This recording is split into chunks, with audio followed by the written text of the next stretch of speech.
Assalamualaikum warahmatullahi wabarakatuh. Waalaikumsalam. Alhamdulillah, alhamdulillah. Ya. Ya Allah, Aten sih. Aten yang mana? Iya.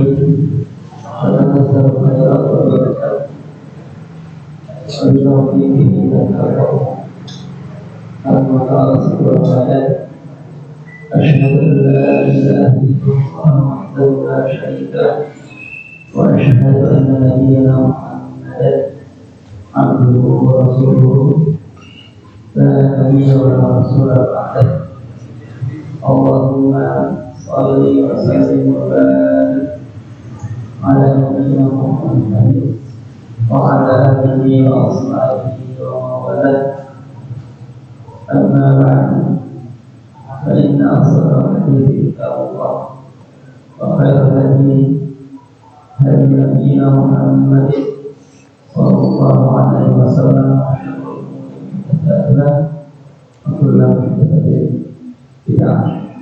Namun sekalian jemaah masih besar yang semoga selalu berjalan kita selama Allah Subhanahu Wa Taala. Namun semua perbedaan kita lagi kajian kita seperti subuh, yaitu tentang kaji berbaran antara berbaran apa yang ditulis oleh seorang imam yang juga seorang ibu yang bergelar Imam Najmuddin atau bintangnya adalah yang bernama Ahmad bin Abdul Qadir, yaitu Ahmad bin Abdul Qadir yang semoga Allah luas dan semoga menjadikan syukur ilmunya manfaat untuk kita semuanya sehingga berdampak untuk kehidupan kita baik di dunia maupun di akhirat. Amin ya rabbal alamin. Baik teman-teman sekalian, sebelum kita lanjut apa yang ditulis oleh Ibnu Qudamah di sini, mungkin kita sedikit merenungkan ya terkait sosok Ibnu Qudamah ini sedikit aja. Mungkin pernah tak sebutkan. Jadi sekali lagi Ibnu Qudamah ini nama marga yang merujuk kepada asal mulia yaitu Umar bin Khattab radhiyallahu anhu, dan lahir dari marga ini itu ulama banyak sekali.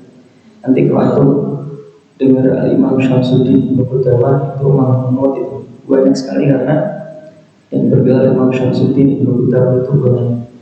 Nah, dengan karya-karya mereka, bahkan yang perempuan-perempuan pun ulama nulis kitab juga. Nah, yang perempuan-perempuan pun banyak yang jadi ulama nulis kitab juga. Yang paling terkenal itu Al-Imam Muwaffaquddin, nah, atau yang punya kitab Al-Mughni, punya kitab Rawdatul Nadir, kitab-kitab dari dan fikih yang tebal sekali. Terus kemudian punya kitab ushul fikih.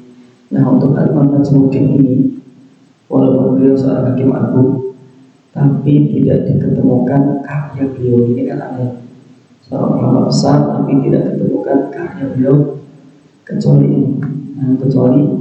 ini. Maka berarti ya ini yang pengen Allah kekal sampai pas kita baca itu yang ini kitab ini yang lain karena nggak ketahuan, nggak mampu atau nggak tercetak atau masih ada. Nah, maka ini bisa kita ambil pelajaran yang sangat berharga, bahwa kalau memang dibukakan untuk kita sebuah amal khair, itu kebaikan, sengaja memang Allah kasih kesempatan untuk kita, maka kita lakukan. Nah, bisa jadi amal khair itu yang menyebabkan Allah suka sama kita, terus kemudian amal kebaikan itu Allah kekalkan. Nah, ceritanya sampai ke generasi turun-temurun, bukan karena kita ingin terkenal, enggak. Nah, Allah ingin mengekalkan aja. Nah, siapa tahu seperti itu. Tapi kita lanjut lagi, kita masuk pada bagian yang kedua, al-qismu tsani minal kitab. Bagian kedua dari bab ini yaitu bahwa dunia, harta dan jabatan itu adalah pondasi dunia, inti dari dunia yang tanpa keduanya itu ya kita nggak bisa hidup. Tanpa harta dan tanpa kedudukan kita nggak bakal bisa hidup, karena disebut dari ulul dama rukna dunia, fondasi dari dunia. Maka sudah sangat wajar di bab ini kita akan bahas riya. Nah, kenapa? Karena memang berkaitan tentang kedudukan kita di masyarakat. Tapi fi bayan riya'i wa haqiqati wa aksami wa darbihi wa nahwi dzalika.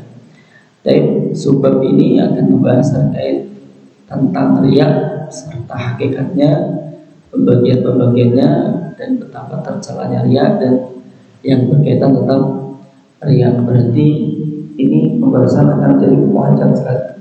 Kalau ulama itu membahas sesuatu itu panjang sekali, berarti menurut mereka penting sekali. Nah, berarti menurut mereka penting sekali. Kalau dalam kitab fikih mungkin yang paling panjang masalah bab sholat, berarti bab sholat itu penting sekali. Tapi kita lanjut.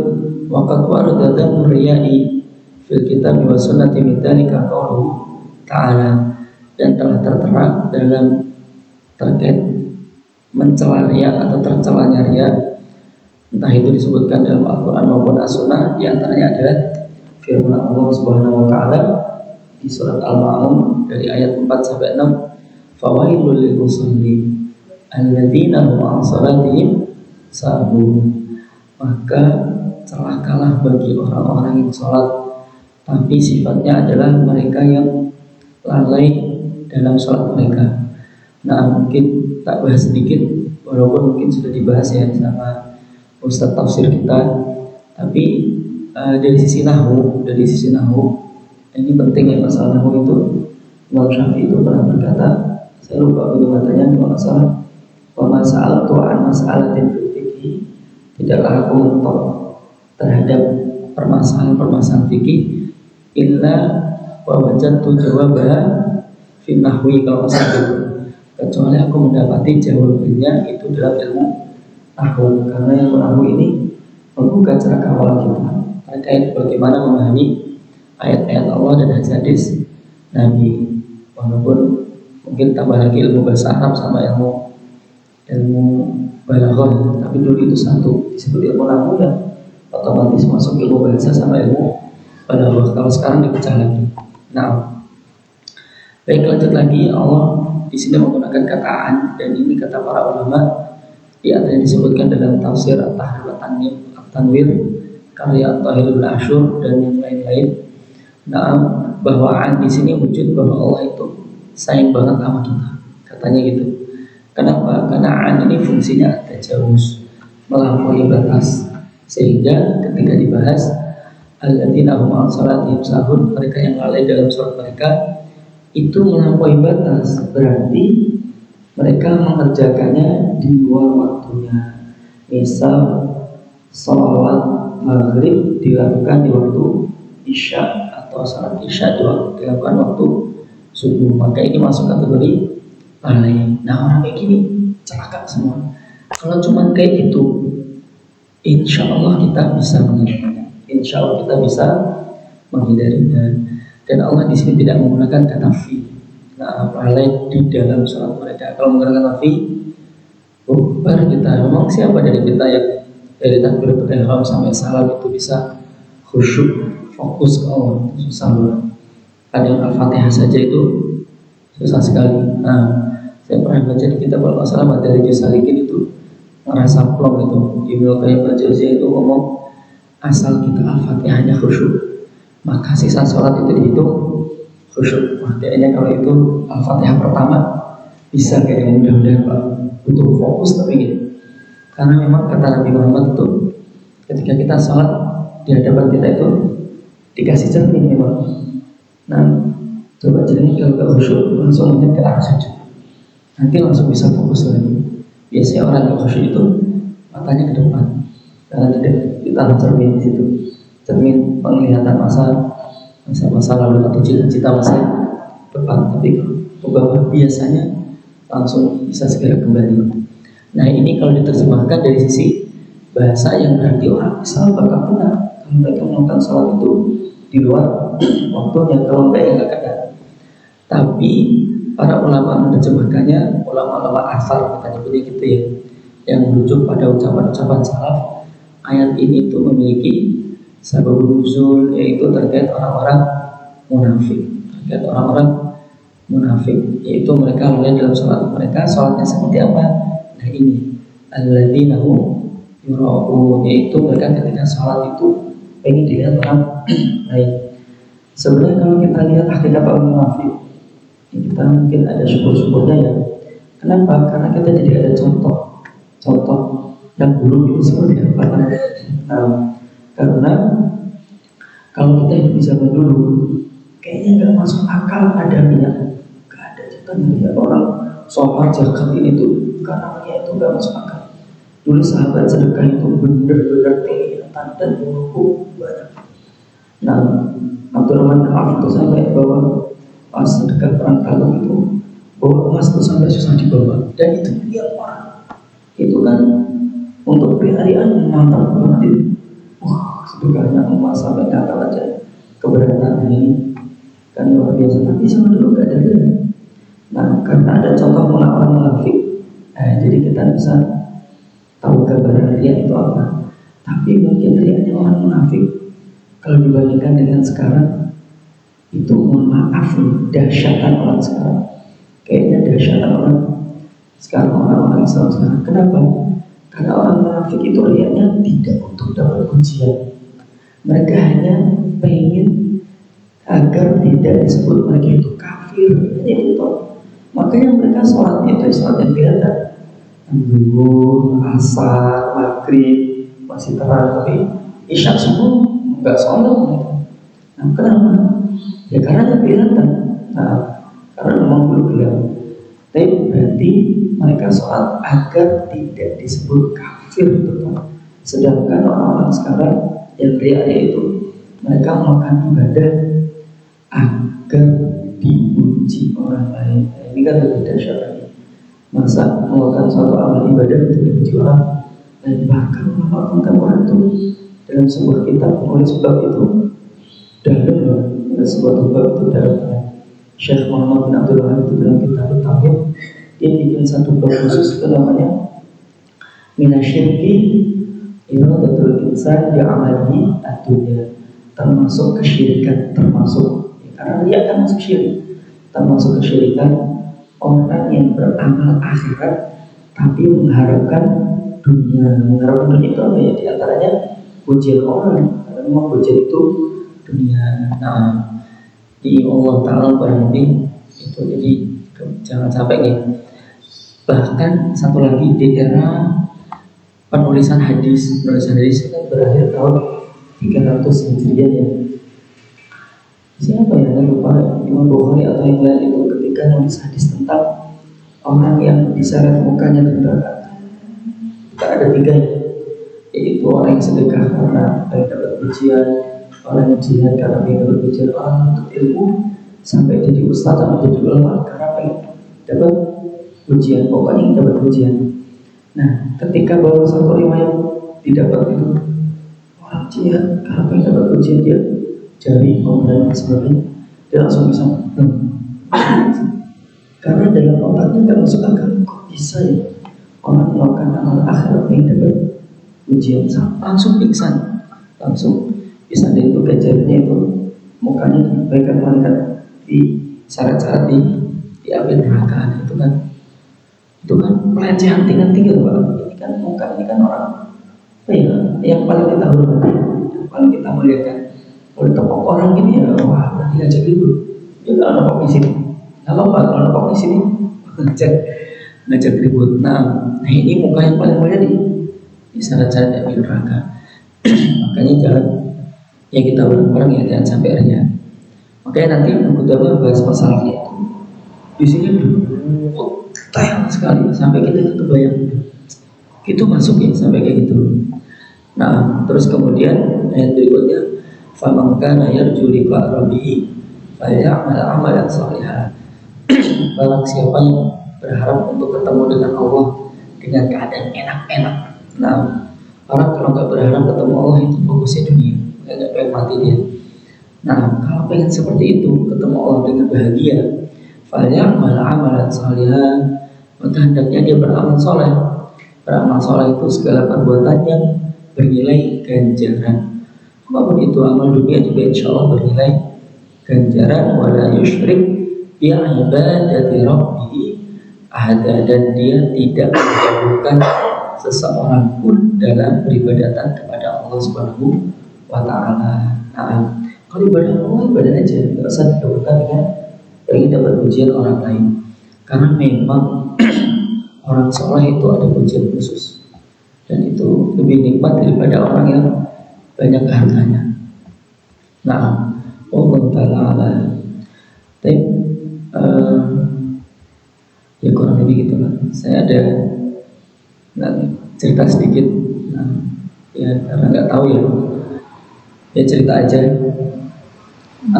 Ada seorang ustadz itu bingung dapat batu akik dari salah satu jemaah. Ini cerita aja ya, maksudnya bahwa amalan akhirat itu kadang mengundang pujian yang sangat tinggi. Nah, singkat cerita, suatu ketika dia ngobrol sama jemaah itu, dia memuji akiknya. Masya Allah, akiknya bagus, suka Ustaz. Suka, tapi saya nggak suka yang matanya gede-gede, saya suka yang kecil. Oh iya. Nah, suatu ketika akhirnya setelah sekian lama jamaah tadi itu datang ke rumah. Nah, ngasih diantaranya batu akik cici, ada akiknya, dia kaget. Nah, terus kemudian ngobrol-ngobrol dengan yang lain, singkat cerita kurang lebih gitu, dia pengen mendapatkan keberkahan apa? Keberkahannya dari Rasulullah, ulama beneran. Nah, kadang memang amal-amal akhirat memang mengundang pujian sampai orang seperti itu yang mengakukannya sampai seperti itu. Nah, ini kadang kita butuh hati-hati. Tapi kalau sampai timbul ya, wa amal hadis, ada pun hadis-hadis Rasulullah, faqad ruwiya an Rasulillah sallallahu alaihi wasallam, sungguh tadi ada dari Rasulullah sallallahu alaihi wasallam fi ma yarwi an rabbihi azza wa jalla, sebagaimana Rasulullah riwayatkan dari Allah Subhanahu wa Ta'ala. Para ulama berbeda pendapat terkait hadis qudsi, kita nyebutnya gitu ya. Sumber persyariatan utama kita itu kan dua, Al-Quran dan As-Sunnah. Sumber utamanya ini, yang lain itu cabang. Nah, asalnya dari sini. Terus kemudian yang hadis ini masih dibagi menjadi dua. Hadis yang memang lafaz Rasulullah dan maknanya juga dari Rasulullah yang kita sebut dengan hadis sunnah itu. Nah, ada lafaznya itu dari Rasulullah tapi maknanya itu dari Allah Subhanahu wa Ta'ala, itu yang disebut hadis qudsi. Hadis qudsi itu nanti lafaznya aku gitu. Nah, biasanya gitu. Nah, hadis qudsi itu para ulama berbeda pendapat wujudnya gimana sih? Ada yang ngomong tiba-tiba Rasulullah mulutnya ngomong sendiri gini, Allah Ta'ala, jadi ngomong sendiri gitu. Nah, berarti tiba-tiba Allah seolah-olah meminjam jasad Rasulullah untuk langsung ngomong kepada para sahabat. Dan hadis qudsi itu derajatnya juga macam-macam, gak semuanya sahih. Nah, kalau ini setahuannya sahih. Man amila amal asyraka fihi ghairi, barang siapa, kata Allah SWT, ini penting ya Allah, kelihatan kita langsung nggak melalui Al-Quran tapi langsung melalui mulut Nabi Muhammad. Barang siapa yang beramal suatu amalan, amal soleh, yang mana dia itu menggabungkan orang lain terhadap amalan itu, amal soleh itu, maksudnya dia berlaku syirik, nanti jadinya gitu ya. Fahuwa lilladzi asyraka, ini kan serem. Maka dia itu milik orang yang dia itu menggabungkannya terhadap amalan itu, masih orang yang dapat pujian si fulan. Wa ana minhu bari, aku berlepas diri. Berarti nggak bernilai pahala. Berarti bernilai, nggak bernilai pahala. Kita jangan mikir gini, nggak dapat pahala nggak apa-apa, nanti beramal soleh lagi. Nah, katanya yang mengumpulkan itu tak, ya udah tahu nanti beramal soleh lagi dulu. Syirik kecil itu ulama sepakat adalah dosa terbesar setelah dosa syirik. Dosa syirik besar, dosa syirkun akbar. Jadi kecil-kecilnya dosa syirik itu dosa syirik yang dosa yang sangat besar, dosa yang paling besar, mengalahkan ya, mengalahkan dosa zina, mengalahkan dosa mabuk, mengalahkan dosa riba, mengalahkan dosa-dosa yang lain. Maka jangan riya. Nah, wallahu taala. Tapi bagi kita apa yang pengen dapat pujian, nanti ujungnya juga kita dipuji dengan amal soleh itu. Pasti akan ujungnya akan dipuji. Kenapa? Kalau kita ikhlas, nanti entah kita masih hidup atau sepeninggal kita, nanti Allah akan berikan itu tentang amalan-amalan kita biar dicontoh orang lain, biar dicontoh orang lain. Kayaknya Anda sudah pernah cerita ya, tapi terkait Syekh Kamal kalau nggak salah, itu muridnya Imam At-Tabari, alim banget. Tapi karena dia ada sedikit, ada rasa sombong sedikit, nah itu terus ilmunya nggak hilang, nggak sampai ke kita. Tapi na'am anna Rasulullah sallallahu alaihi wasallam qala, dan sebuah hadis yang lain Rasulullah SAW bersabda sampai sini ya, inna akhwafa ma akhafu alaikum asyirku al-asghar. Sungguhnya hal yang paling aku khawatirkan menimpa kalian yaitu syirik kecil. Nah, Rasulullah takut banget ini menimpa kita. Nah, kalau ya Rasulullah, ma syirkul asghar. Nah, mereka pun bertanya, para sahabat bertanya, ya Rasulullah, apa itu syirik? Syirik kecil itu apa? Nah, qala ar-riya, dia adalah riya. Nanti di pengertian Ibnu Qudamah itu nanti ada sum'ah juga. Sum'ah itu beramal ingin didengar orang lain. Dia bagian dari riya. Sama aja. Yaqulullahu azza wa jalla lahum yawmal qiyamah. Nah, Allah Subhanahu wa taala besok akan ngomong di hari kiamat, ijuzya an-nasu bi amalihim, yang mana orang-orang di hari itu akan mendapatkan balasan dengan amal ibadah mereka. Maka dari ini sebelum lanjut ya, para ulama berkata, al-yaum amalun dun hisab. Hari ini adalah hari untuk beramal ibadah. Gak ada hisabnya, gak ada balasannya. Jika ada itu berarti bonus sesuatu kesepakatan, tapi gak ada hisabnya. Wal besok di hari kiamat hisabun dun amal. Itu akan ada totalan, gak ada amal ibadah, gak ada amal ibadah. Makanya mumpung di sini yang hidup cuma sebentar itu, maka segera mungkin untuk beramal. Soalnya kata Rasulullah itu badiru bil amali fitanan. Nah, bersegeralah kalian untuk beramal soleh sebelum munculnya sebuah fitnah. Kata para ulama itu amal-amal sunnah, amal-amal sunnah yang Allah munculkan di hadapan kita. Kalau amal-amal sunnah suruh mensegerakan, berarti amal-amal wajib ya harusnya lebih. Nah, kata Allah, nah, idhabu ilal ladzina kuntum turabuna fid dunya. Nah, kalian pergi aja kepada orang-orang yang kalian itu dulu melakukan riya di dunia, beramal soleh untuk mereka, pengen dapat pujian mereka. Hal tajidana indahum khairat.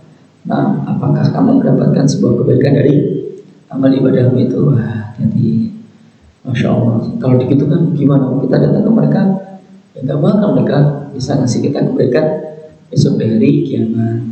Tapi terakhir kita singgung sedikit ucapan Bashar al-Hafi. Ini adalah seorang salaf.